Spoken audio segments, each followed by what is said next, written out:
Hi friends, welcome back. Sadya വിഭവങ്ങളിലെ ഓലനാണ് ഞാനിന്ന് ഉണ്ടാക്കുന്നത്. സാധാരണയായി 2 തരം ഓലനാണ് കണ്ടുവരുന്നത്. ആദ്യം കുമ്പളങ്ങ കൊണ്ടുള്ള ഓലൻ എങ്ങനെയാണ് ഉണ്ടാക്കുന്നതെന്ന് നോക്കാം. ഇതിനായിട്ട് ആദ്യം നമുക്ക് വളരെ കനം കുറച്ച് കുമ്പളങ്ങ അരിഞ്ഞെടുക്കുകയാണ് വേണ്ടത്. ഇതുപോലെ വളരെ കനം കുറച്ച് അരിഞ്ഞെടുക്കണം. അതാണ് ഓലൻ്റെ ഒരു പാകം. കനം കൂടി പോയി കഴിഞ്ഞാൽ നമുക്ക് ആ ഓലൻ്റെ ടേസ്റ്റ് കിട്ടില്ല.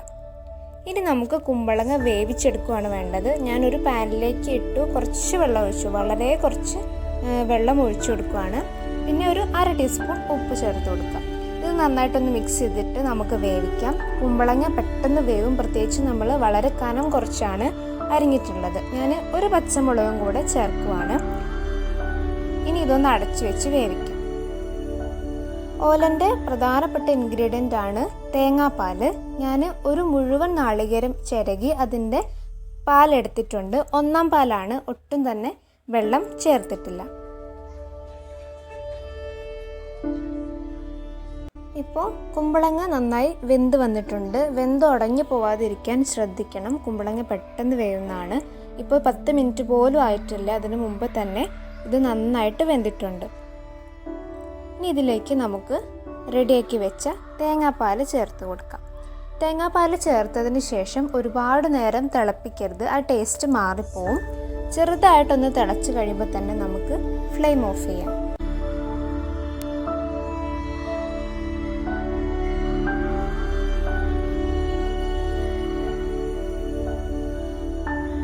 ഇപ്പോൾ ഇത് നന്നായി തിളച്ചു. ഞാൻ ഫ്ലെയിം ഓഫ് ചെയ്യുകയാണ്. ഇനി ഇതിലേക്ക് കുറച്ച് വെളിച്ചെണ്ണ നമുക്കൊന്ന് ഒഴിച്ചു കൊടുക്കാം. വളരെ കുറച്ച് മതി.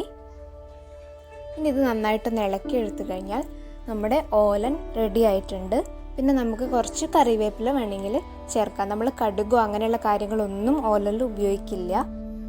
ഏറ്റവും എളുപ്പത്തിൽ തയ്യാറാക്കാൻ പറ്റുന്ന സദ്യ വിഭവം ഏതാണെന്ന് ചോദിച്ചാൽ ഒറ്റ ഉത്തരമേ ഉള്ളൂ, അത് ഓലനാണ്. അപ്പോൾ ഇങ്ങനെയാണ് കുമ്പളങ്ങ കൊണ്ട് നമ്മൾ ഓലൻ റെഡിയാക്കുന്നത്. ഇനി മറ്റൊരു തരത്തിലുള്ള ഓലൻ എന്ന് പറയുന്നത് മത്തനും വൻപയറും ചേർത്തുണ്ടാക്കുന്ന ഓലനാണ്. അപ്പോൾ അതെങ്ങനെ ചെയ്യുന്നത് നോക്കിയാലോ.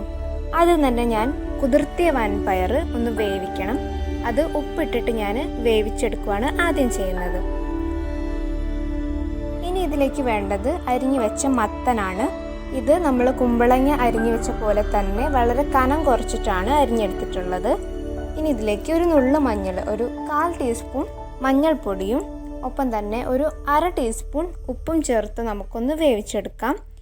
വളരെ കുറച്ച് വെള്ളം ചേർത്താൽ മതി ഇതിലേക്ക്, കാരണം ഓലന് ഒരുപാട് വെള്ളത്തിൻ്റെ ആവശ്യമില്ല. പിന്നെ മത്തൻ പെട്ടെന്ന് വേവുകയും ചെയ്യും. ഇനി ഇതിലേക്ക് ഞാൻ ചേർക്കുന്നത് ശർക്കരയാണ്. ഇതിപ്പോൾ ശർക്കര പൊടിയുടെ അളവ് പറയുവാണെങ്കിൽ ഒരു 2 ടീസ്പൂൺ ശർക്കര ചേർത്തിട്ടുണ്ട്. മധുരത്തിൻ്റെ അളവൊക്കെ നിങ്ങളുടെ ഇഷ്ടമാണ്. ഇതിപ്പോൾ നന്നായി പഴുത്ത മത്തനാണ്, അതുകൊണ്ട് തന്നെ ഇത്രയും ശർക്കര മതിയാവും. ഇനി പഴുപ്പ് കുറവായ മത്തനാണെങ്കിൽ കുറച്ചും കൂടെ ചേർക്കാവുന്നതേ ഉള്ളൂ. ഇനി ഇത് നമുക്കൊന്ന് വേവിച്ചെടുക്കാം.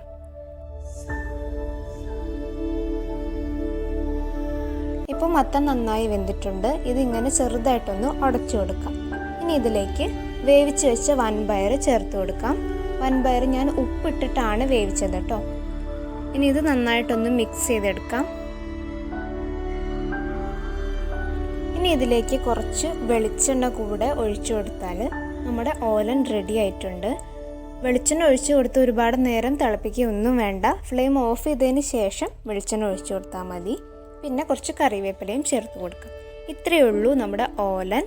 വളരെ ഈസി ആയിട്ട് റെഡിയാക്കാവുന്ന 2 ഓലനാണ് ഇപ്പം നമ്മൾ ചെയ്തത്.